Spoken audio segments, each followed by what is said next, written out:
बिस्मिल्लाहिर्रहमानिर्रहीम। अस्सलाम वालेकुम dear students, I am Sheikh Mohammad Ali and I am your chemistry teacher. और आज हम डिस्कशन करने जा रहे हैं मेंटर एमडी कैट के 2025 के स्कॉलरशिप टेस्ट के केमिस्ट्री पोर्शन की। आज का टेस्ट काफ़ी इंटरेस्टिंग था और कुछ एमसीक्यूज़ काफ़ी डिफ़िकल्ट भी थे। वैसे आपको पहले दूसरे टीचर्स भी बता चुके होंगे, बट मैं भी आपको बता देता हूँ कि इस टेस्ट में 3 डिफरेंट कैटेगरीज़ के एमसीक्यूज़ हैं, जिसमें रिकॉल बेस्ड, एप्लीकेशन बेस्ड और क्रिएटिविटी बेस्ड एमसीक्यू हैं। रिकॉल बेस्ड एमसीक्यूज़ वो एमसीक्यूज़ होते हैं जिसमें काइंड ऑफ ये समझें कि आपकी बुक लाइंस ही होती हैं, या ऐसे कॉन्सेप्ट्स जो बुक लाइंस पढ़ के इजीली मतलब समझ आ जाते हैं, और बुक लाइंस से ही एक किस्म के एमसीक्यू मतलब काइंड ऑफ एग्जैक्ट ही वो होते हैं, या फिर बिल्कुल छोटी सी simple derivation of those book lines होती है। उसके बाद हम आते हैं एप्लीकेशन बेस्ड पे। एप्लीकेशन बेस्ड में ये है कि जो बुक लाइन में नॉर्मल कॉन्सेप्ट्स आपको बताए जाते हैं ना, यानी रिकॉल बेस्ड एमसीक्यूज़ को कोई रियल लाइफ सिनेरियो में अप्लाई करके एमसीक्यू बना दिया जाता है, तो हमारे पास एप्लीकेशन बेस्ड मतलब एमसीक्यूज़ हो जाते हैं। तो ये एप्लीकेशन बेस्ड कुछ एमसीक्यूज़ आपको मिलेंगे, और कुछ हैं क्रिएटिविटी बेस्ड। हम कह सकते हैं कि ये काइंड ऑफ सबसे मुश्किल टाइप के एमसीक्यूज़ हैं। इनमें होता ये कि आपको एक कॉन्सेप्ट दिया गया हुआ है, जो रिकॉल बेस में बेसिकली आपको दिया जाता है। उस कॉन्सेप्ट को किसी इमेजिनरी सिनेरियो में अप्लाई किया जाता है। आपको कोई ऐसा सिनेरियो क्रिएट करके दे दिया जाता है जिसमें आपको बोला जाता है इमेजिन करिए कि आपको ये चीज़ जो बताई गई है, अगर इसकी जगह ऐसा हो तो फिर क्या होगा। मतलब मैंने आपको एक रफ सी एग्जांपल देने की कोशिश की है। तो अभी हम उनकी तरफ जाते हैं, तो जब आएंगे तो फिर आपको पता चल जाएगा। या फिर हम ये कह सकते हैं क्रिएटिविटी में ऐसे एमसीक्यूज होते हैं जिनमें आपको मल्टीपल कॉन्सेप्ट्स को इंटीग्रेट करके उस एमसीक्यू का आंसर फाइंड करना पड़ता है। तो ये हमारे पास चंद टाइप्स ऑफ एमसीक्यूज हैं। तो इट्स अ न्यू थिंग और it's a very unique thing. बच्चे को पता चलता है कि आखिर वो कहाँ पर स्टैंड कर रहा है। तो आए विदाउट वेस्टिंग एनी टाइम हम अपने एमसीक्यूज की डिस्कशन की तरफ चलते हैं। ओके, तो बिस्मिल्लाह पढ़ के स्टार्ट करना। मोस्ट प्रोबेबली आपको रिजल्ट तो अब तक मिल चुका होगा, पता नहीं मिला या नहीं मिला। एनीवेज हम ऐसे, मैं कोशिश करूंगा कि ऐसे सॉल्व करूं जैसे मैं भी आप ही कितना एक स्टूडेंट हूं, और कोशिश करूंगा कि एक स्टूडेंट के पॉइंट ऑफ व्यू से आपके सामने इसको सॉल्व किया जाए। अच्छा, तो हमारे पास है CH3 CH2 CH2OH and CH3 CH2O CH2 CH3 shows which type of isomerism। अच्छा यार, ये तो एक अल्कोहल है, ठीक है, और ये हमारे पास एक ईथर है। तो ये तो अल्कोहल और ईथर्स तो फंक्शनल ग्रुप आइसोमर्स होते हैं, तो it is obviously functional group isomerism. एक स्टूडेंट नॉर्मली हमारी सोच है कि ऐसा ही सोचता होगा, ठीक है। तो बहरहाल अगर हम इसको गौर से देखें ना, तो हमारे पास हमें पता चलता है कि इसके अंदर 1 2 3 तीन कार्बन्स हैं, 1 2 एंड 3। और अगर हम इसको देखते हैं तो इसमें 1 2 3 एंड 4 कार्बन्स हैं। तो इससे क्या क्लियर होता है, आइसोमेरिज्म के लिए एक बेसिक कंडीशन ये है कि आपके पास दोनों कंपाउंड का मोलेक्युलर फार्मूला सेम होना चाहिए। लेकिन इन दोनों कंपाउंड्स का मोलेक्युलर फार्मूला सेम नहीं है, बिकॉज इसमें 3 कार्बन्स हैं और इसमें 4 कार्बन्स हैं। तो ये दोनों आइसोमर्स है ही नहीं। आई होप आपको समझ आई होगी। ये थोड़ा सा मज़े का एमसीक्यू था, मुझे तो बड़ा अच्छा लगा था। इसका आंसर नन ऑफ दीज है। अगर आपने ये किया है, सही तरीके से सॉल्व किया, एक हार्ड कैटेगरी, मतलब अब हमने ना 2 टाइप्स की कैटेगरीज रखी हैं, एक एप्लीकेशन बेस्ड रिकॉल बेस्ड या और साथ क्रिएटिविटी बेस्ड, और एक साथ हमने कैटेगरी रखी है इजी, हार्ड और मीडियम। तो ये काफ़ी मुश्किल एमसीक्यू था, तो इसको हमने हार्ड की कैटेगरी में रख दी, ठीक है। तो उम्मीद तो है कि आपको इसकी समझ आ गई होगी कि आखिर इसमें कॉन्सेप्ट किस तरीके से अप्लाई हो रहा है। एनीवेज, अब हम आगे आते हैं। अच्छा, ये भी एमसीक्यू बहुत मजे का है। C4H8 has same number of isomers as that of. अच्छा, C4H8 किसका फार्मूला है? CH3CH, मैं एक सपोज कर रहा हूँ, ये 4 कार्बन हैं और 8 हाइड्रोजन हैं, ठीक हो गया।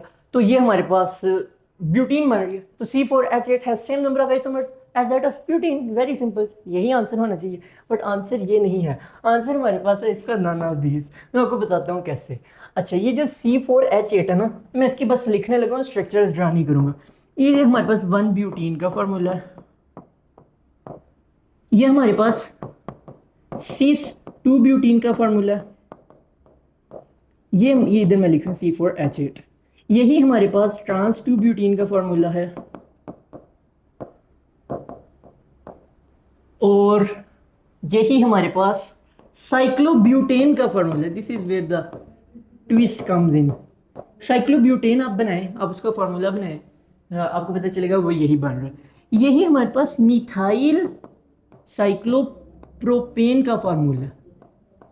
मिथाइल साइक्लोप्रोपेन, मिथाइल साइक्लोप्रोपेन होता है CH2CH2CH3, four carbons, 4 hydrogen, 5 hydrogen और 8 हाइड्रोजन। आई होप आपको समझ आई होगी। तो C4H8, ये भी C4H8। तो मिथाइल साइक्लोप्रोपेन, साइक्लोब्यूटेन, ये जो दो है ना, ये मसला क्रिएट करते हैं। ठीक हो गया।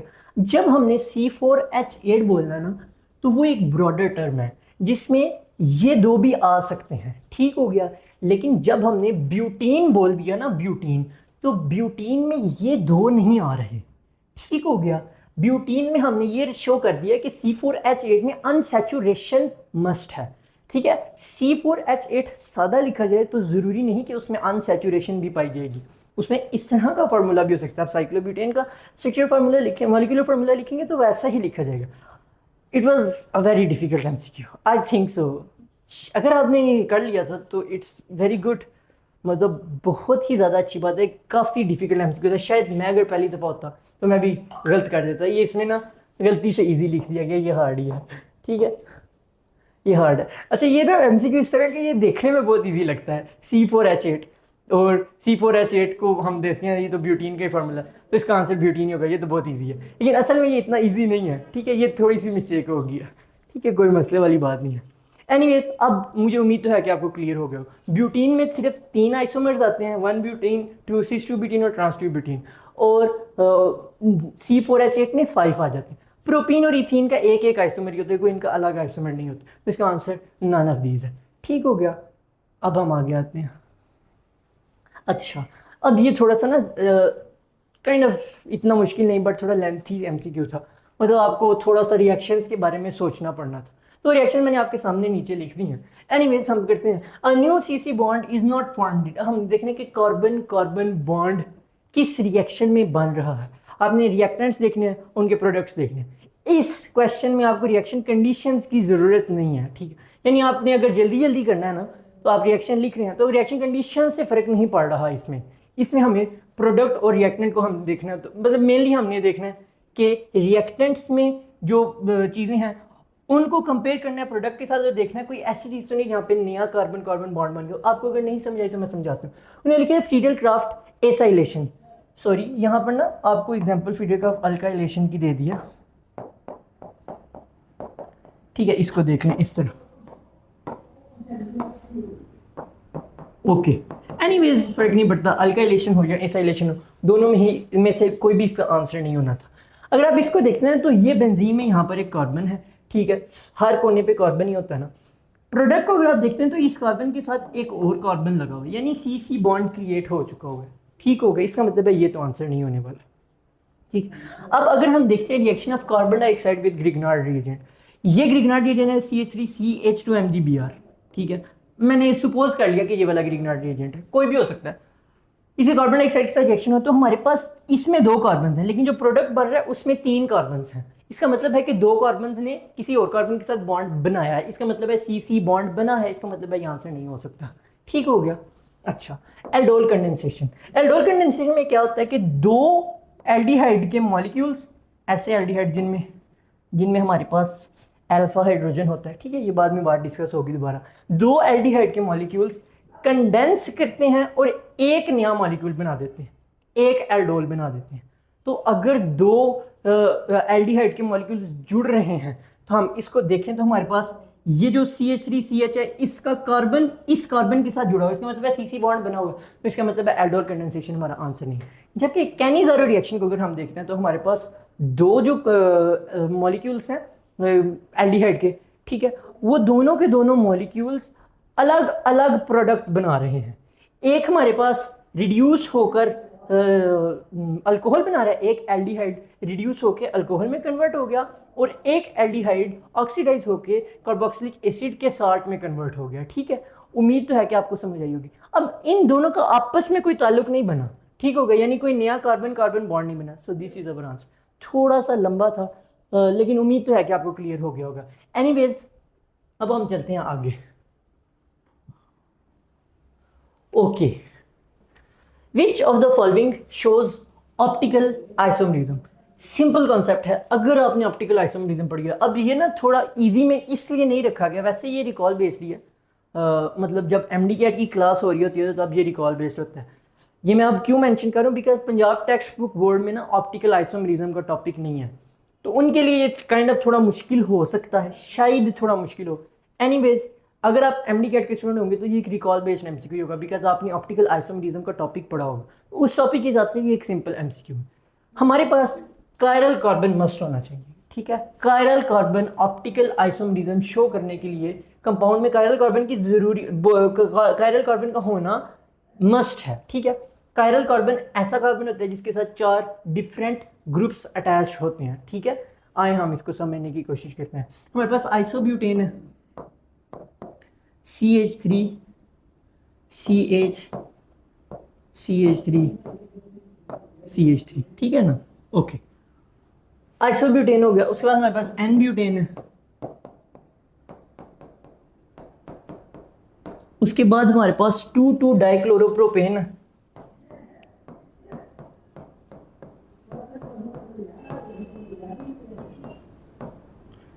डाइक्लोरोप्रोपेन। उसके बाद है हमारे पास 2 क्लोरोब्यूटेन।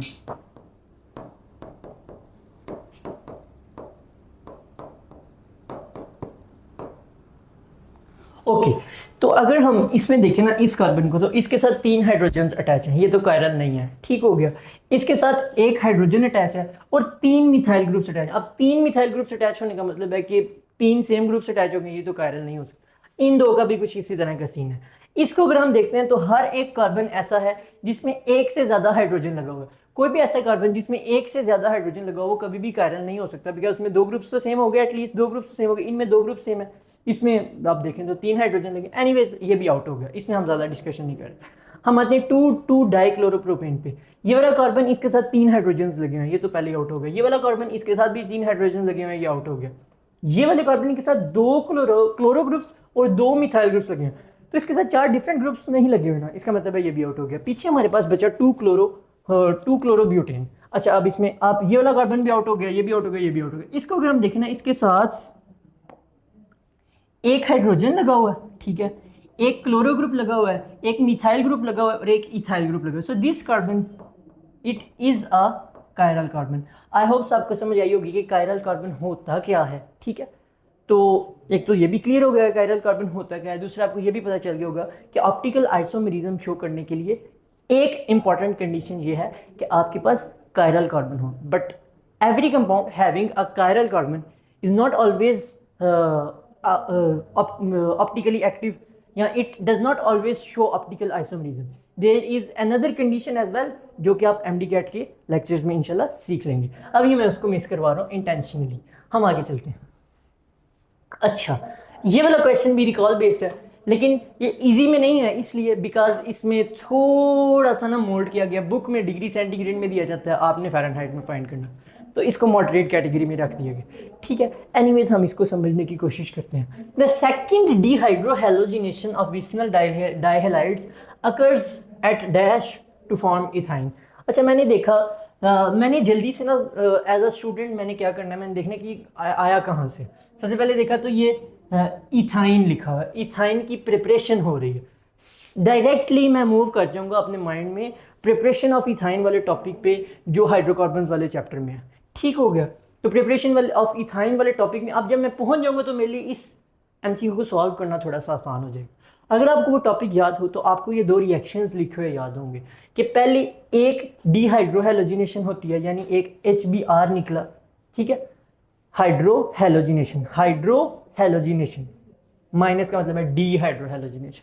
अच्छा, पहले वाले के लिए चाहिए 80 डिग्री सेंटीग्रेड, ये प्रोडक्ट बन गया, लेकिन अभी हमें चाहिए इथाइन यानी अल्काइन चाहिए, तो इसके लिए हमें एक और करवाना पड़ेगी। हमने एक और करवाई। अब टेम्परेचर चाहिए 150 डिग्री सेंटीग्रेड। अब आपने फ़ौरन से 150 डिग्री सेंटीग्रेड को ऑप्शंस में ढूंढना है। अब आपको पता चला कोई भी डिग्री सेंटीग्रेड में नहीं, इसका मतलब आपको उसको फ़ारेनहाइट में कन्वर्ट करना पड़ेगा। तो आपने फार्मूला लगाना है degree centigrade multiply by 9/5 bracket में आइए +32। मैं लिखता हूँ 150 multiply by 9/5 plus 32 equals two degree Fahrenheit. यहाँ पर डिग्री सेंटीग्रेड है, ठीक है। इस तरह का फॉर्मूला होता है ना, हम कर लेते हैं इसको। 5 1 टाइम 5 30 टाइम, ठीक हो गया। 39 टाइम 270, यानी मैंने 39 टाइम 27 किया तो 39 time 270। 270 plus 32 equals to 302 equals to 302 degree Fahrenheit, ठीक हो गया। तो हमारा आंसर 302 डिग्री फ़ारेनहाइट हो जाएगा। आई होप आपको समझ आ गई होगी कि मैंने ये किस तरीके से किया, और इसमें तो कोई इतनी खास मुश्किल बात नहीं थी। हम आते हैं नेक्स्ट क्वेश्चन की तरफ। नेक्स्ट क्वेश्चन हमारे पास, वैसे इसको क्रिएटिविटी बेस कहा है, लेकिन मुझे तो वैसे पर्सनली ये बहुत इजी लग रहा है, तो मैं अगर देखूं तो शायद रिकॉल बेस्ड ही होना चाहिए, लेकिन चले क्रिएटिविटी बेस्ड हो गया, कोई नहीं। Markovnikov-cubes rule is applicable on, Markovnikov-cube rule किसके ऊपर अप्लाई हो रहा होता है? तो आपने सबसे पहले देखना है मार्कोनी-क्यूब रूल आपकी बुक में कहाँ लिखा गया था। सबसे पहले आपको, अगर मुझे याद पड़ता है एज अ स्टूडेंट मैंने देखना था, हाँ, अल्कीन्स वाले टॉपिक में सबसे पहले दिया गया था, जहाँ पर हम अल्कीन्स का रिएक्शन करवा रहे थे हाइड्रोजन हेलाइड्स के साथ, मुझे ये याद आ रहा है। तो हमें ज़रूरत ही कब पड़ी थी? जब हमारे पास अनसिमेट्रिकल अल्कीन में एडिशन हो रही थी अनसिमेट्रिकल रिएजेंट की। अब हमारे पास ऑप्शन में अल्कीन्स हैं, हमें देखने किसके ऊपर अप्लाई होगा, तो ऑब्वियसली अनसिमेट्रिकल अल्कीन पे होगा। अनसिमेट्रिकल अल्कीन होता क्या है? अनसिमेट्रिकल अल्कीन वो होता है जिसमें जो दो डबली बॉन्डेड कार्बन एटम्स हैं ना, जिनमें आपस में डबल बॉन्ड, उनके साथ different number of hydrogen atoms attach होते हैं। एनीवेज आए हम इसको समझते हैं। 2-ब्यूटीन क्या होता है? चलिए इसको पैरिटी कर लेते हैं, ये नज़र अच्छा आ जाएगा। CH3 CH CH3। अच्छा, ये हमारे पास 2-ब्यूटीन है। 2,3 dimethyl two butene, CH3 CC CH3 CH3, 2,3 dimethyl two butene, 2 bromo 3 chloro two butene, CH3 CC, and then we have 2-methyl 2-butene.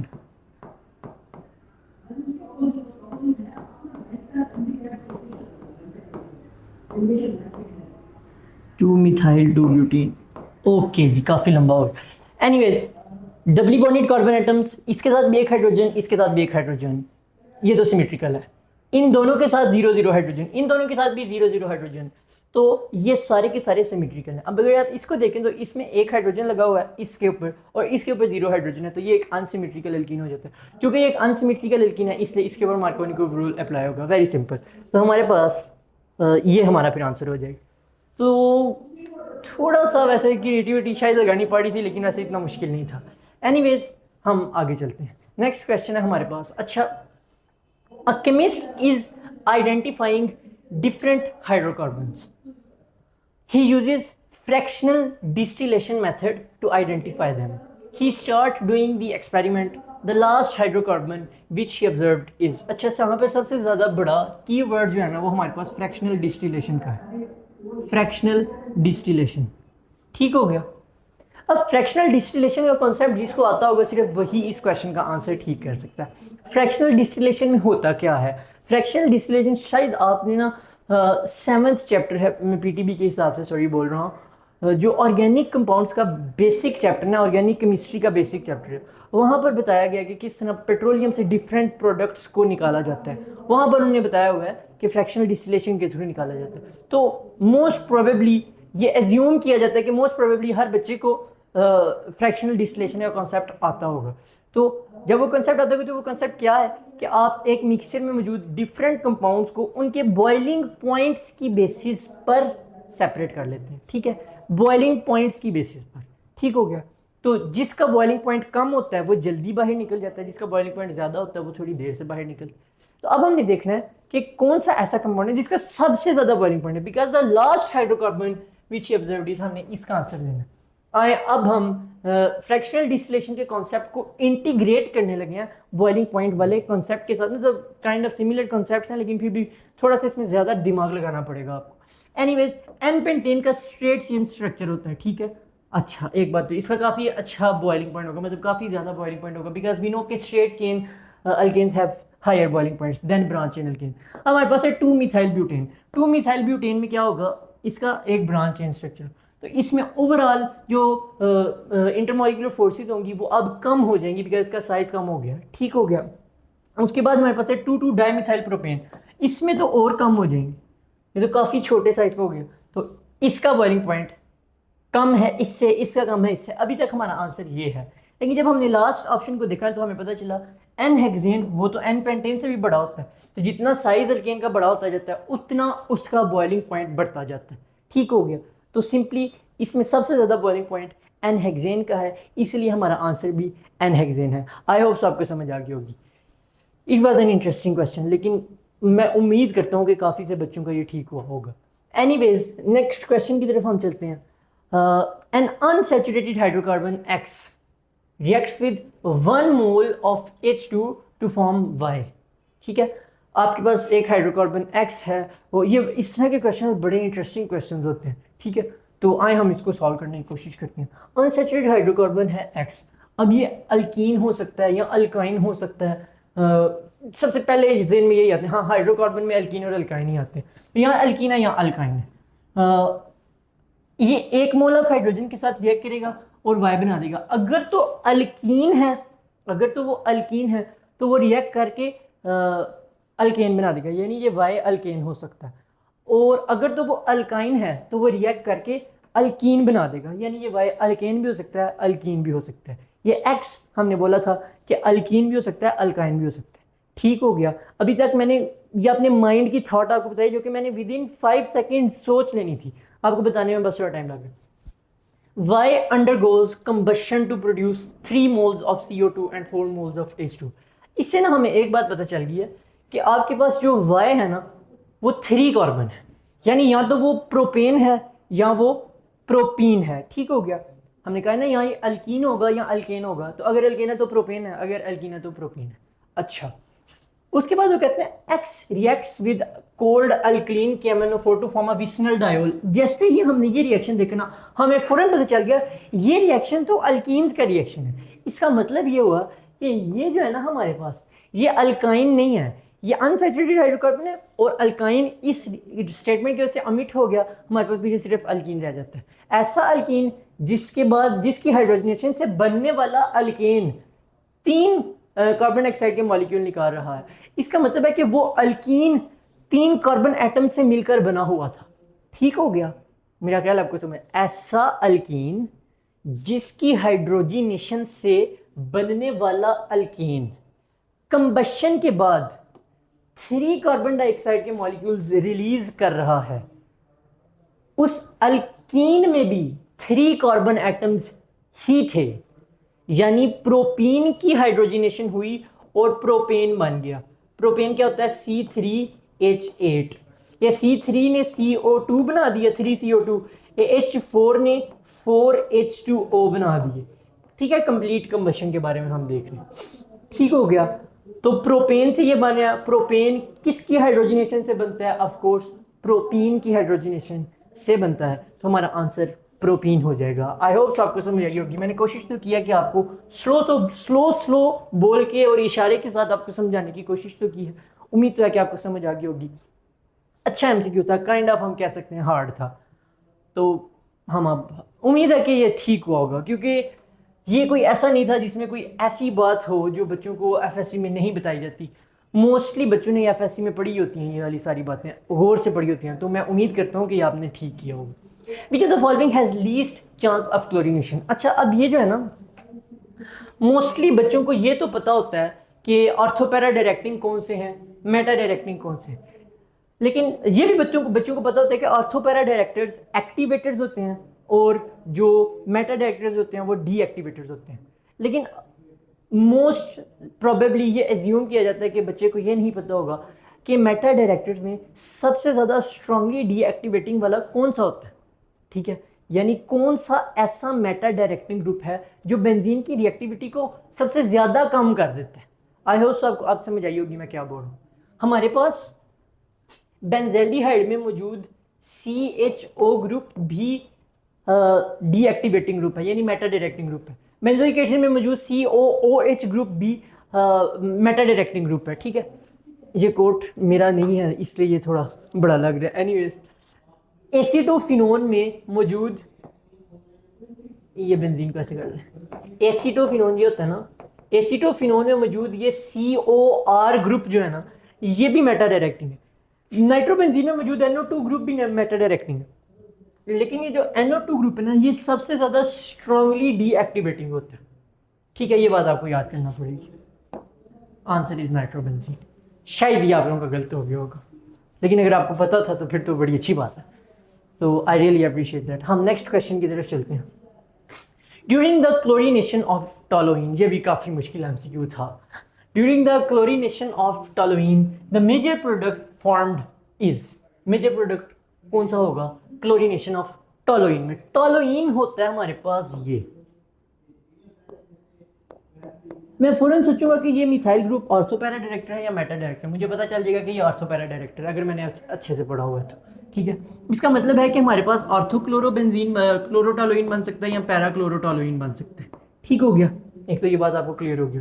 या ऑर्थोक्लोरोटोलुइन, सॉरी यहाँ पर ना ये टोलुइन टोलुइन आता है, ये थोड़ी सी मिस्टेक होगी। एनीवेज कोई नहीं, मुझे नहीं लगता कि इससे इतना मसला बना होगा, इससे फर्क नहीं पड़ता, कॉन्सेप्ट यहाँ पर और है, कॉन्सेप्ट जिसकी वजह से गलती होनी थी वो और है, तो इससे इतना कोई मसले वाली बात नहीं है, हो जाती है, ह्यूमन एरर पाया जाता है। एनीवेज ऑर्थोक्लोरोबेंजीन यानी ऑर्थोक्लोरोटोलुइन या पैराक्लोरोटोलुइन बन सकता है हमारे पास। मेटाक्लोरोटोलुइन तो हम कहते हैं बनते ही कोई नहीं। लेकिन अब हमने बताना है कि मेजर प्रोडक्ट क्या है। क्या A एंड B दोनों मेजर प्रोडक्ट हैं? The answer is no. हमारे पास दोनों इक्वल क्वांटिटी में नहीं बनते। हमारे पास जब ऑर्थो वाला ग्रुप बन रहा होता है ना, ऑर्थोक्लोरोटोलुइन, तो क्लोरीन के ऊपर मौजूद जो लोन पेयर्स हैं, क्लोरीन के ऊपर जो मौजूद लोन पेयर्स हैं, वो क्या करते हैं कि वो रिपल्शन क्रिएट करते हैं, जिसकी वजह से ऑर्थो वाले क्लोरोटोलुइन की ना स्टेबिलिटी थोड़ी कम हो जाती है। हम ये कहते हैं कि orthochlorotoluene is unstable due to steric hindrance and parachlorotoluene is comparatively more stable, जिसकी वजह से ये तकरीबन 55% बन रहा होता है पैराक्लोरोटोलुइन। ठीक हो गया, तो हमारे पास इस वजह से पैराक्लोरोटोलुइन जिसमें क्लोरो ग्रुप और CH3 ग्रुप में अच्छा खासा फासला है, स्टीरिक हिंड्रेंस कम है, मेजर प्रोडक्ट होगा, और बोथ आंसर नहीं होगा बल्कि पैराक्लोरोटोलुइन इसका आंसर होगा। It was a bit difficult, anyways बहुत कम बच्चों का शायद ये ठीक होगा। एनीवेज फिर भी आई होप सो कुछ ना कुछ बच्चों ने इसको ज़रूर ठीक किया होगा, स्पेशली किसी ना किसी रिपीटर ने ज़रूर ठीक किया होगा। हम नेक्स्ट क्वेश्चन की तरफ चलते हैं। तो क्वेश्चन नंबर 41 हमारे पास है, in Friedel Craft alkylation of benzene if propyl chloride reacts with benzene in the presence of AlCl3 then what is formed. थोड़ा सा मुश्किल MCQ था, कुछ बच्चों को आता होता है, कुछ बच्चों के टीचर्स ने उनको FSC में बताया होता है, कुछ बच्चों को नहीं आता होता, बट MDCAT लेवल पर उम्मीद की जाती है कि हर बच्चे को ये आता होगा। ठीक है, लेकिन फिर भी इसको हार्ड कैटेगरी में रखा गया। एनीवेज इसमें एक यूनिक कॉन्सेप्ट लगता है। नॉर्मली हम क्या देखते हैं कि हमारे पास, हम सोचते हैं जी CH3 CH2 CH2 Cl, इसने हमारे पास बेंजीन के साथ रिएक्शन देना है और इन द प्रेजेंस ऑफ AlCl3 या FeCl3, और सिंपली हमारे पास ये बन जाएगा। ठीक है, अगर हम इस रिएक्शन के मैकेनिज्म में जाएं तो हमें पता चलता है कि इसने एक कार्बोकेटाइन पहले बनाना है, तो वो कार्बोकेटाइन उस कॉन्सेप्ट के अकॉर्डिंग तो ये होना चाहिए, लेकिन लेकिन लेकिन लेकिन लेकिन लेकिन यहाँ पर एक स्पेशल केस अप्लाई होता है, वो ये कि ये वाला कार्बोकेटाइन बहुत अनस्टेबल होता है और फ़ौरन से रीअरेंजमेंट हो जाती है इसकी।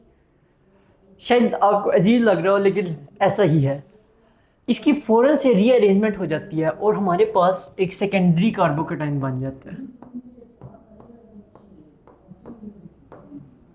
ठीक हो गया, ये इसका मतलब है कि अब ये अटैक नहीं करता बेंजीन रिंग के ऊपर। हमारे पास जो इलेक्ट्रोफाइल इस केस में होगा वो ये वाला होगा, ये इसके ऊपर अटैक करेगा और हमारे पास ये नहीं बल्कि हमारे पास आइसोप्रोपाइल बेंजीन बना देगा, जिसको क्यूमीन भी कहते हैं।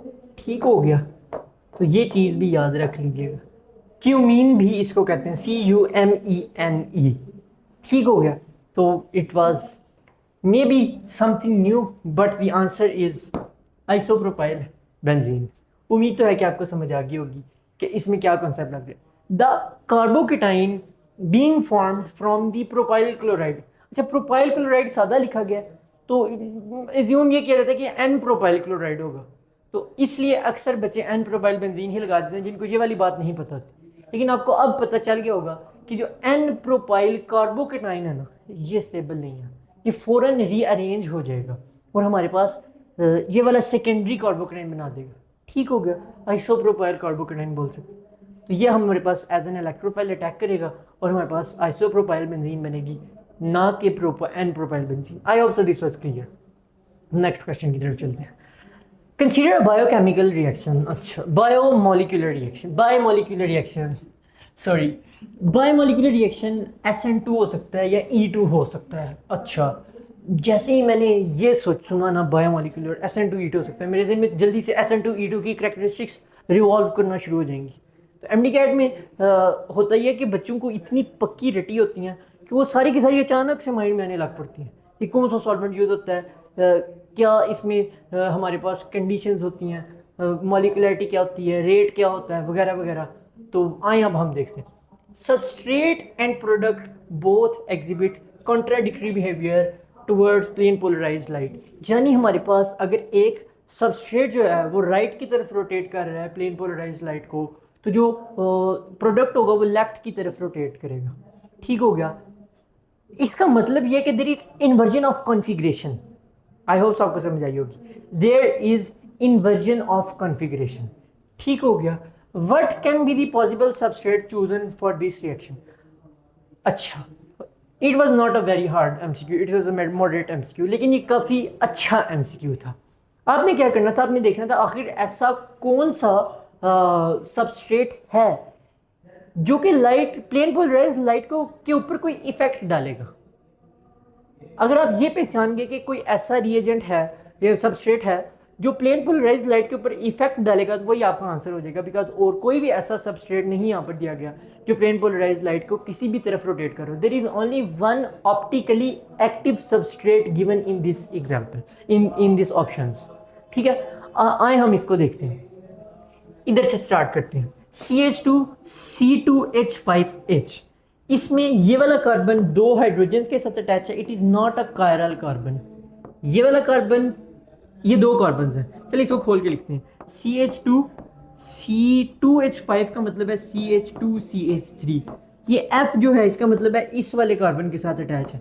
तो ऐसे ये वाला कार्बन दो हाइड्रोजन के साथ अटैच हो गया, कायरल नहीं, ये भी नहीं, ये भी नहीं। ठीक हो गया। इसका मतलब है कि ये तो ऑप्टिकली एक्टिव नहीं है, ये हमारा आंसर हो ही नहीं सकता। ये तो प्लेन पोलराइज्ड लाइट के ऊपर इफेक्ट ही नहीं कोई रख रहा। तो इसका प्रोडक्ट कॉन्ट्राडिक्टरी बिहेवियर कैसे शो करेगा। आई होप सो ये क्लियर हो गया। अच्छा, अब हमारे पास आ जाता है ये वाला, इसको हम बनाते हैं CH3। अच्छा, ये बड़ी इंपॉर्टेंट चीज़ है कि आपको कंडेंस्ड फार्मूलाज को खोलना आना चाहिए। जैसे अब आपने देखा कि मैंने इस F को उठा के इधर लगा दिया। कैसे लगा दिया, क्योंकि ये इधर तो ये तो फुल थे, CH2 CH3 वैलेंसी फुल है, इसकी वैलेंसी खाली है। इसका मतलब है कि ये इसके साथ लगा हो। लेकिन कंडेंस्ड फार्मूला में ऐसे लिख देने में इतना खास हर्ज नहीं होता, लिखा जा सकता है आपके लिए क्वेश्चन को थोड़ा मुश्किल बनाने के लिए। अच्छा, CH3C। अच्छा, इसका मतलब है कि इस C के ऊपर ये CH3 लगा हुआ है, बिकॉज इस CH3 को ब्रैकेट में लिखा गया। उसके बाद इस OH को ब्रैकेट में लिखा गया, इसका मतलब है कि ये OH भी इसके साथ नीचे लगा हुआ है। अच्छा, फिर आगे CH2 है, CH2 है, CH3 जितने भी हैं सारे की सारे ही नॉन कायरल हैं। ये नॉन कायरल हैं सारे के सारे। अच्छा, ये वाला कायरल है, ये नॉन कायरल, इसके साथ दो मिथाइल ग्रुप्स अटैच हैं, ये नॉन कायरल हो गए। इसके साथ तीन हाइड्रोजन है, इसके साथ भी तीन हाइड्रोजन है, ये तो वैसे ही नॉन कायरल। इसका मतलब है कि ये भी सारे का सारा ऑप्टिकली एक्टिव है ही नहीं, इसका प्रोडक्ट भी ऑप्टिकली एक्टिव नहीं होगा। It's simple. इसका मतलब है कि ये दोनों तो एलिमिनेट हो गए। अब हम चेक करना है क्या नन ऑफ दीज आंसर है, ये है। अगर हम इसको एनालाइज करते हैं ना, मैं इसका स्ट्रक्चर इधर बनाता हूँ। CH3, ये CH2CH3 है, ये इस C के ऊपर अटैच है, CH2CH3। इस C के साथ नीचे Br भी अटैच्ड है। ठीक हो गया। फिर CH2CH2CH3 है, CH2CH2CH3 है। ठीक हो गया। अच्छा, ये ग्रुप प्रोपाइल ग्रुप है, ये इथाइल ग्रुप है, ये मिथाइल ग्रुप है, ये ब्रोमो ग्रुप है। इसका मतलब है कि 4 डिफरेंट ग्रुप्स अटैच हैं। ये हमारे पास वो रख रहा है, कायरल कार्बन रख रहा है। और ये हमारे पास अगर लाइट को एक तरफ रोटेट कर रहा है तो इसका प्रोडक्ट उल्टी तरफ किस तरह रोटेट करेगा मैं आपको बताता हूँ। ये देखें, हमारे पास ना ये अगर इस तरह है ना, CH3 CH2 CH3,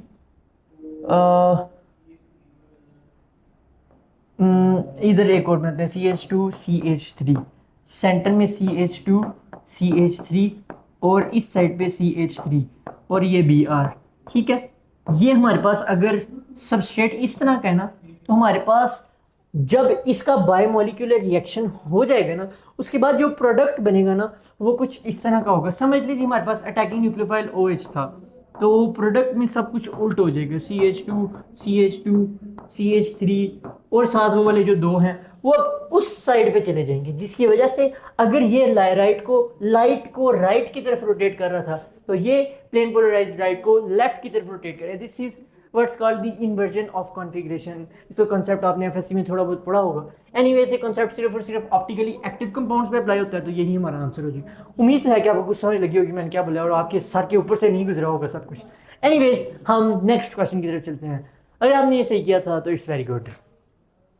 Imagine you have a mixture of a primary and a tertiary alkyl halide। यानी आपके पास एक प्राइमरी है, एक मिक्सचर में प्राइमरी अल्काइल हैलाइड है, एक टर्शियरी अल्काइल हैलाइड। जैसे ही मैंने ये पढ़ा ना तो मेरे माइंड में फ़ौरन कुछ ना कुछ आना चाहिए।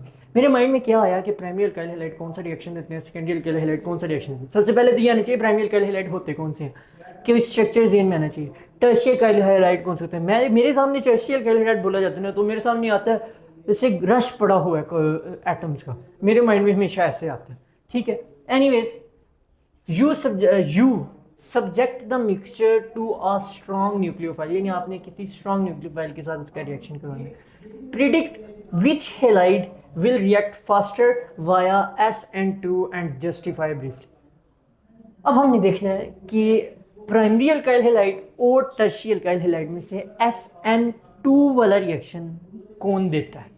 अच्छा, अगर आपने SN1 और SN2 मैकेनिज्म पढ़ा हो ना तो आपको पता होगा कि पीछे चलते हैं इसमें ना, अगर हम इसके मैकेनिज्म में जाते हैं तो हमें पता चलता है कि जो आने वाला अटैकिंग न्यूक्लियोफाइल है ना, अटैकिंग न्यूक्लियोफाइल, उसने इस इलेक्ट्रोफिलिक कार्बन के ऊपर अटैक करना होता है। ठीक है, इस साइड से अटैक करना मुश्किल है बिकॉज इसके ऊपर पार्शियल नेगेटिव चार्ज है। इस साइड से अटैक करना टर्शियरी अल्काइल हैलाइड्स में मुश्किल। थोड़ा सा गंद बच गया, मैंने इसको थोड़ा सा साफ करता हूं।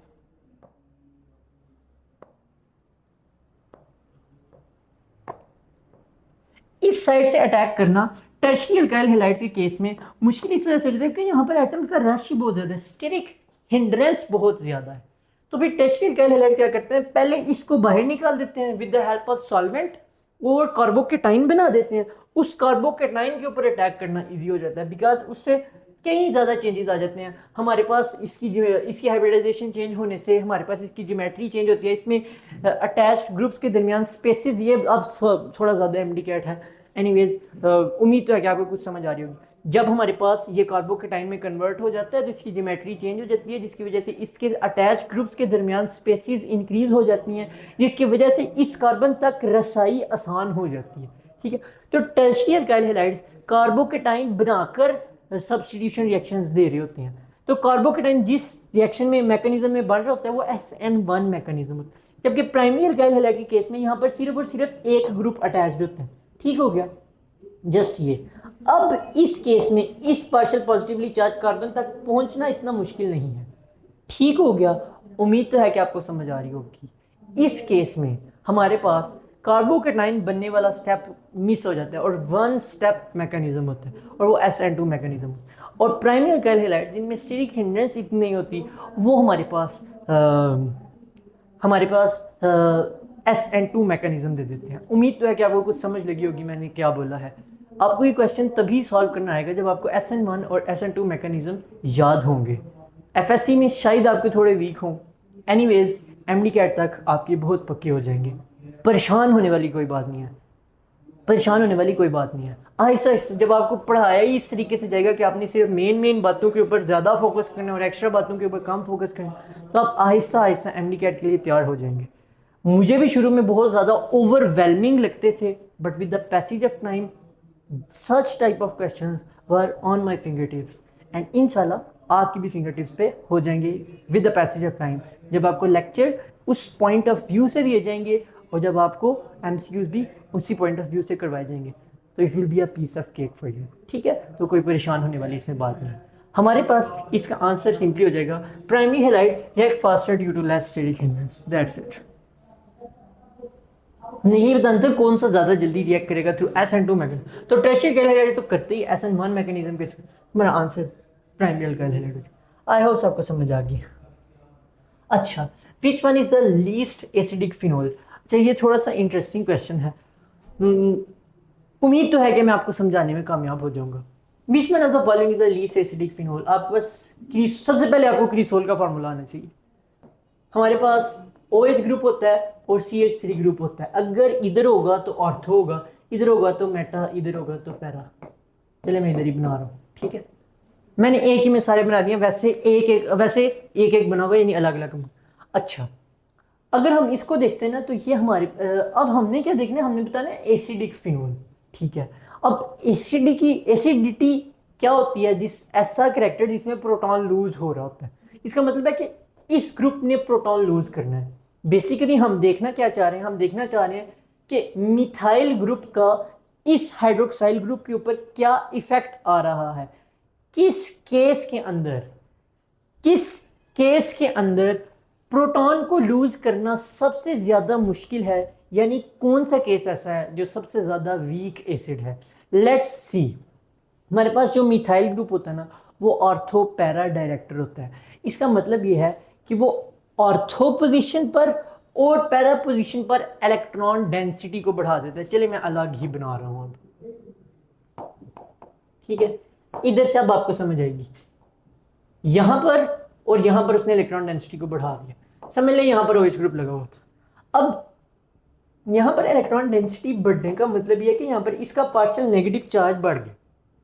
इसका मतलब यह है कि इसने इस पार्शियल पॉजिटिवली चार्ज हाइड्रोजन को ज्यादा टाइटली अब बाइंड किया अपने साथ। इसका मतलब यह है कि इसका प्रोटॉन लूज करना मुश्किल हो जाएगा। उम्मीद तो है कि आपको समझ आ रही होगी मैं क्या बोल रहा हूं। इसने इधर इलेक्ट्रॉन भेजे, इसने इधर भी इलेक्ट्रॉन डेंसिटी को इंक्रीज करवाया, ठीक है, इधर नहीं करवाया, ठीक हो गया। यहां पर इलेक्ट्रॉन भेजने का मतलब यह कि इस ऑक्सीजन के पार्शियल नेगेटिव चार्ज को बढ़ा दिया है, इसमें इलेक्ट्रॉन्स की अवेलेबिलिटी ज्यादा हो गई, उन्होंने इस पार्शियल पॉजिटिवली चार्ज हाइड्रोजन को अब ज्यादा जोर से बाइंड किया हुआ। इसका मतलब ये हुआ कि इस पार्शियल पॉजिटिवली चार्ज हाइड्रोजन को लूज करना मुश्किल हो जाएगा। जितनी मुश्किल से पार्शियल वो हाइड्रोजन रिलीज यानी प्रोटॉन रिलीज करता है कोई चीज, उतना वीक एसिड होता है। तो इस केस में तो भाई मुश्किल से रिलीज हो रहा है, तो orthocresol can be our answer. I hope आपको समझाइए। मेटा में तो उसने इलेक्ट्रॉन डेंसिटी डोनेट की ही नहीं हुई। इसका मतलब यह है कि यहां पर अगर OH ग्रुप लगा हुआ है, सॉरी काफी गंद हो गया, यहां पर अगर OH ग्रुप लगा हुआ है तो यहां पर इलेक्ट्रॉन डेंसिटी ज्यादा नहीं आ रही। यहां पर ऑक्सीजन का अपना normal partial negative charge, hydrogen को उसने पकड़ के तो रखा हुआ है, लेकिन ये हाइड्रोजन लूज किया जा सकता है। ठीक हो गया, आई होप आपको समझ आ रही होगी। अच्छा, इसका मतलब है कि ये ऑर्थो से तो ज्यादा स्ट्रॉन्ग एसिड है। This can not be our answer. Para पे अगर हम आते हैं ना, अब इसमें भी इलेक्ट्रॉन डेंसिटी डोनेट की गई है, ठीक है, इलेक्ट्रॉन डेंसिटी डोनेट की गई है, यहां पर भी इलेक्ट्रॉन डेंसिटी थोड़ी बढ़ी हुई है, लेकिन अगर हम देखते हैं तो इसके दरमियान का जो डिस्टेंस है ना, वो बहुत ज्यादा बढ़ चुका हुआ है। इसके दरमियान का डिस्टेंस बहुत ज्यादा बढ़ चुका हो, ठीक हो गया, जिसकी वजह से यहां पर इसका जो इलेक्ट्रॉन डोनेटिंग इफेक्ट आ रहा है ना, उसकी वजह से इस हाइड्रोजन को जो टाइटली ग्रिप किया गया वो कंपेरेटिवली थोड़ा सा ज्यादा होता है एज कंपेयर टू दिस वाली प्लेस। आई होप आपको इस बात की समझ आई होगी। यहां का डिस्टेंस कंपेरेटिवली इसके मुकाबले में ज्यादा हो जाता है, जिसकी वजह से यहां पर जो इलेक्ट्रॉन डोनेटिंग इफेक्ट है वो कंपेरेटिवली थोड़ा सा, हम कहते हैं थोड़ा सा, बाज़ औक़ात वो इतना थोड़ा होता है कि बाज़ औक़ात वो ओवर रूल कर जाता है डिफरेंट कॉन्सेप्ट्स की वजह से।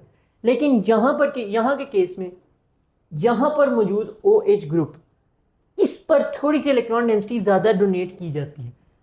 काइंड ऑफ हम समझ सकते हैं कि इसको एक स्पेशल केस समझें या नॉर्मल समझें, बहरहाल ये क्वेश्चन पूछा गया हुआ है पहले कहीं, तो इसीलिए आपको ये दिया गया। यहाँ पर मौजूद अगर ओ एच ग्रुप होगा तो उससे प्रोटॉन लूज करना कंपेरेटिवली थोड़ा मुश्किल होता है एज कंपेयर टू यहाँ पर मौजूद ओ एच ग्रुप। इसका मतलब है कि ये आसानी से लूज कर देगा, ये स्ट्रॉन्ग एसिड है, ये मुश्किल से करेगा, ये वीक एसिड है। Our answer is ऑर्थोक्रिसोल। पैराक्रिसोल क्यों आंसर नहीं है, मैंने इसको समझाने की कोशिश की है और मैं दुआ करता हूँ कि आपको समझ आ गई होगी कि मैंने क्या बोला। मेटाक्रिसोल का सिंपल था कि वहाँ पर तो इलेक्ट्रॉन डेंसिटी बढ़ ही नहीं रही, इलेक्ट्रॉन डेंसिटी बढ़ नहीं रही, इसका मतलब है ऑक्सीजन का पार्शियल नेगेटिव चार्ज बढ़ नहीं रहा, तो इसका मतलब है कि वो हाइड्रोजन को ज़्यादा टाइटली होल्ड नहीं कर रहा, तो इसका मतलब ये हुआ कि हमारे पास वो आसानी से लूज आएगा। इसका मतलब है कि मेटा डायरेक्टिंग वाला तो स्ट्रॉन्ग एसिड, हमें चाहिए वीक एसिड। यहाँ पे हाइड्रोजन को सबसे ज़्यादा जोर से पकड़ के रखा जा रहा है बिकॉज यहाँ पर इलेक्ट्रॉन डेंसिटी ऑक्सीजन के ऊपर सबसे ज़्यादा पहुंची हुई, तो हमारे पास यहाँ पर हाइड्रोजन को लूज करना बहुत मुश्किल होगा, हमारे पास ये सबसे वीक एसिड होगा। आई होप सो आपको समझ आ गई होगी। नेक्स्ट क्वेश्चन की तरफ हम चलते हैं, मैं कोशिश करता हूँ इसको थोड़ा सा जल्दी करूँ। Which of the following reagents is used to differentiate between phenol and alcohol. Lucas reagent सिर्फ अल्कोहल्स के साथ रिएक्ट करता है, फिनोल्स के साथ नहीं करता। This can be our answer, let's see. Brady's reagents जो है ना, ये है हमारे पास 2,4 डाइनाइट्रोफिनोल, ठीक है, ये आप याद रख लें अगर आपको पहले नहीं पता। 2,4 डाइनाइट्रोफिनोल जो है ना वो एल्डिहाइड और कीटोन के साथ रिएक्ट करता है, इनके साथ तो कोई इसका हिसाब ही नहीं है, तो ये तो नहीं आंसर। ब्रोमीन वाटर जो है ना वो हमारे पास अल्कोहल के साथ रिएक्ट नहीं करता बल्कि फिनोल के साथ रिएक्ट करके हमारे पास 2,4 क्या बनाता है, क्या उसको बोलते हैं जिसके हमारे पास हो जाते हैं ऑर्थो और पैरा दोनों पोजीशन पर लग जाता है, 2,4 डाइब्रोमोफिनोल मेरा ख्याल है इसको बोलते हैं, अचानक से मेरे माइंड से नाम निकल गया, ऑर्थो और पैरा 2,4,6 ट्राइब्रोमोफिनोल, हाँ अचानक से मेरे माइंड से स्किप हो गया। एनीवेज 2,4,6 ट्राइब्रोमोफिनोल जो बनता है ना, इसके वाइट पीपीटी होते हैं, आई होप सो इसमें कोई गलती नहीं हुई। 2,4,6 ट्राइब्रोमोफिनोल जो बनता है उसके वाइट पीपीटी होते हैं और ये ज़्यादा अच्छा टेस्ट है और नॉर्मली यही यूज़ किया जाता है अल्कोहल्स और फिनोल्स को डिस्टिंग्विश करने के लिए। अगर आपको अब थोड़ी कन्फ्यूजन हो रही है ना कि ये भी तो इसका आंसर हो सकता है, ये भी तो इसका आंसर हो सकता है, हमने इसको क्यों चूज किया मैं आपको बताता हूँ। टॉलेंस रिएजेंट को पहले एलिमिनेट करते हैं, ये हमारे पास एल्डिहाइड्स के साथ रिएक्ट कर जाते हैं, कीटोन्स नहीं करते, इनमें से कोई एल्डिहाइड कीटोन की बात नहीं हो रही, ये तो हमारा आंसर हो ही नहीं सकता। Let's clear this confusion. आपकी बुक में लुकास रिएजेंट कहाँ पर दिया गया, आपको याद होगा पीटीबी के हिसाब से मैं स्पेसिफिकली बात कर रहा हूँ, दूसरी बुक्स में भी काफ़ी सी बुक्स में ये मैंशन है, तो उम्मीद की जाती है कि ये सबको पता होगा। लुकास रिएजेंट जो है ना, लुकास रिएजेंट ये प्राइमरी सेकेंडरी और टर्शियरी अल्कोहल्स को डिफरेंशिएट करने के लिए यूज होता है, लेकिन ब्रोमीन वाटर वाला जो टेस्ट है ना ये फिनोल्स और अल्कोहल्स को डिस्टिंग्विश करने के लिए यूज है। उम्मीद तो है कि अब कन्विंस हो गए होंगे आप कि इसका आंसर लुकास बेस्ट नहीं है बल्कि हमारे पास जो बेस्ट आंसर वो ब्रोमीन वाटर। उम्मीद तो है कि आपको क्लियर होगा। वाइट पीपीटी बनते हैं, उसमें ऑयली लेयर बनती है, वो इतना अच्छा और टेस्ट नहीं है जितना हमारे पास ये वाला टेस्ट है। It's the best option here. हम आगे चलते हैं। An alcohol is heated with acidified potassium dichromate turning the solution green. अच्छा, ये टर्निंग द सॉल्यूशन ग्रीन का मतलब ये है कि इसका पहले कलर कुछ और होता है, जब ये ऑक्सीडाइजिंग एजेंट के तौर पे एक्ट करता है इसकी ऑक्सीडेशन स्टेट चेंज होती है, ऑक्सीडेशन स्टेट चेंज होने से कलर चेंज हो जाता है। इस कॉन्सेप्ट की तरफ ना ही जाए, अभी वो बाद में पढ़ेंगे। And the product gives a positive tolerance test. इसका मतलब है कि जो प्रोडक्ट है वो या तो एरोमेटिक या एलिफेटिक एल्डिहाइड यानी एल्डिहाइड है। ठीक हो गया। अच्छा, which class of alcohol is it most likely? ऐसा अल्कोहल जो एसिडिफाइड पोटेशियम डाइक्रोमेट के साथ रिएक्ट करके एल्डिहाइड देता है यानी ऑक्सीडाइज होने के बाद एल्डिहाइड देता है, वो हमारे पास प्राइमरी अल्कोहल होता है। Secondary alcohols on oxidation give ketones while primary alcohols on oxidation give aldehyde and tertiary alcohols are resistant to such oxidation and they give alkenes। ठीक हो गया। तो हमारे पास जो ऐसा प्रोडक्ट दे रहा है, जो टॉलरेंस टेस्ट दे रहा है, वो सिर्फ प्राइमरी अल्कोहल हो सकता है। This is just a book line kind of कह सकते हैं, इजी क्वेश्चन। रिकॉल में हम कह सकते हैं इसको आना चाहिए, लेकिन चूंकि इसमें थोड़ा सा कॉन्सेप्ट अप्लाई करना पड़ रहा है एक्स्ट्रा, तो हम समझ रहे हैं कि इसमें इंटीग्रेशन ऑफ कॉन्सेप्ट्स है, इसलिए इसको क्रिएटिविटी में रखा गया। मैंने आपको क्रिएटिविटी की दो बताए हैं ना, एक सिंपल रिकॉल होता है बुक लाइन, या बहुत ही ईजी कॉन्सेप्ट। तो क्रिएटिविटी होता है कि एक से ज़्यादा कॉन्सेप्ट को इंटीग्रेट किया जाए, या फिर कोई हाइपोथेटिकल सिनेरियो आपको पेश किया जाए। एप्लीकेशन बेस्ड आप ये समझें कि नॉर्मली एप्लीकेशन बेस्ड होता है कि जिसमें आपको कोई रियल लाइफ सिनेरियो पेश किया जाता है, ठीक है। नॉर्मली एप्लीकेशन बेस्ड सिनेरियो को एप्लीकेशन बेस्ड एमसीक्यू, कोई real life scenario based MCQ, ठीक है। तो उम्मीद है कि आपको ये क्लासेस जो हमने बनाई है ना, इसकी समझ आई होगी। तो अगर कहीं पर कोई गलती हो गया तो I am sorry for that. मैंने कोशिश की थी कि मैं अच्छे से इनको क्लासेस में डिवाइड करूँ। नेक्स्ट हम आते हैं, when benzaldehyde reacts with sodium tartrate and copper 2 sulfate। बच्चे शायद ये सुन के कंफ्यूज होंगे कि आखिर ये है क्या, sodium tartrate and copper 2 sulphate क्या है।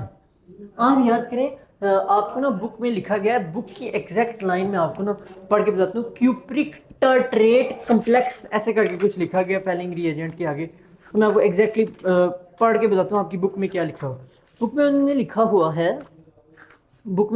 लिखा हुआ है Fehling solution and alkaline solution containing a cupric tartrate complex ion. तो क्यूप्रिक टार्ट्रेट कम्प्लेक्स आयन जो फेलिंग सोल्यूशन में लिखा गया, और बेनेडिक्ट सोल्यूशन में जो क्यूप्रिक सिट्रेट कम्प्लेक्स आयन लिखा गया, वो कैसे बनता है? वो आपके पास इन्हीं कंपाउंड से मिल के आगे बना होता है, ठीक हो गया। तो इसको इस तरीके से भी रिप्रेजेंट किया जा सकता है, ठीक है। तो ये हमारे पास फेलिंग सोल्यूशन को रिप्रेजेंट कर, तो बेंजल्डिहाइड फेलिंग सोल्यूशन के साथ रिएक्ट करके क्या बनाता है? क्या वो हमारे पास ब्रिक रेड पीपीटी बना देता है, या क्या वो हमारे पास Cu+1 बना देता है? The answer is no reaction occurs. अगर आप फेलिंग सोल्यूशन वाला जो टेस्ट है और बेनेडिक्ट सोल्यूशन वाला जो टेस्ट है उसको गौर से पढ़े ना, गौर से पढ़े, तो वहां पर लिखा हुआ है एलिफेटिक एल्डिहाइड्स, और टॉलेंस टेस्ट को पढ़ें तो वहां पर सिर्फ aldehydes. Tolerance test is given by both aliphatic and aromatic aldehydes, while Fehling and Benedict solution test is given only by aliphatic aldehyde. Benzaldehyde is an aromatic aldehyde, so वो ये वाला test नहीं देगा, no reaction occurs because it is an aromatic aldehyde.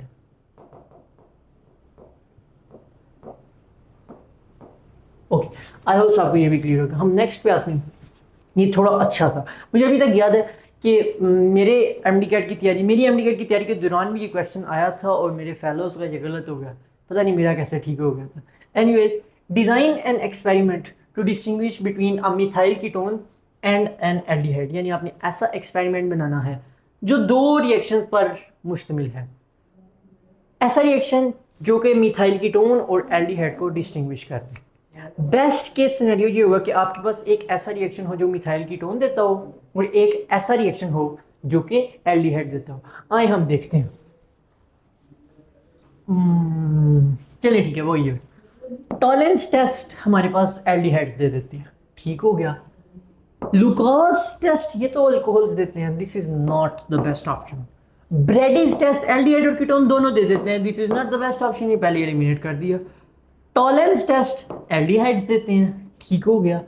Iodoform test methyl ketones देते हैं, this can be your answer. But हम जब तक सारे ऑप्शंस को नहीं पढ़ लेते तब तक आंसर नहीं लगाते। ब्रोमीन वाटर टेस्ट ये हमारे पास फिनोल्स देते हैं, तो इसको तो कंसीडर नहीं करना चाहिए। लुकास टेस्ट ये तो अल्कोहल देते हैं, तो अल्कोहल और फिनोल में हम डिस्टिंग्विश तो कर नहीं रहे, तो ये गया हमारे पास बेस्ट ऑप्शन ये हो जाए। आई होप्स आपको समझ आई है। मैंने कोशिश की है कि हर एक एमसीक्यू के साथ ना आपको कुछ कुछ बताता जाऊँ कि मैं किस तरीके से एमसीक्यू सॉल्व किया करता था, कि मेरे इतने ज़्यादा एमसीक्यूज ठीक हो जाते होते। ठीक है, उम्मीद तो है कि आपको कुछ ना कुछ नया सीखने को ज़रूर मिला होगा।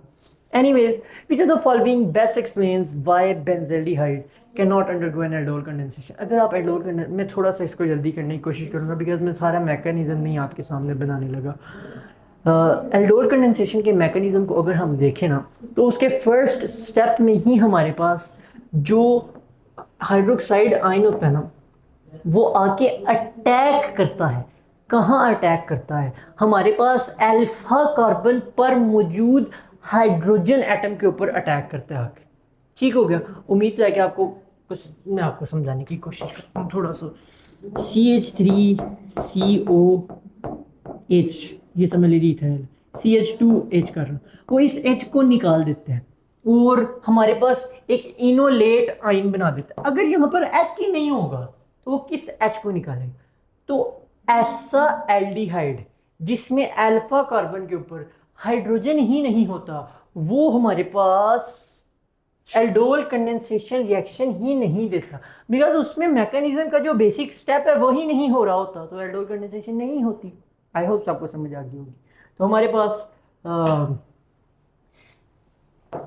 ये बात आंसर हो सकती है, लेकिन बेस्ट एक्सप्लेन जो कर रही है ना, which is the following best explains why benzaldehyde. तो जो बेसिक वजह है कि ये, इस वजह के पीछे की भी एक वजह है, और वो वजह है कि इट लैक्स अल्फा हाइड्रोजन। ठीक हो गया? आई होप आपको समझ आ जाएगी कैसे। और ये देखिए कि आपके पास ये एक बेंजीन है जिसमें 6 कोनों पर 6 कार्बन एटम है और हर कार्बन के साथ एक हाइड्रोजन लगा हुआ है।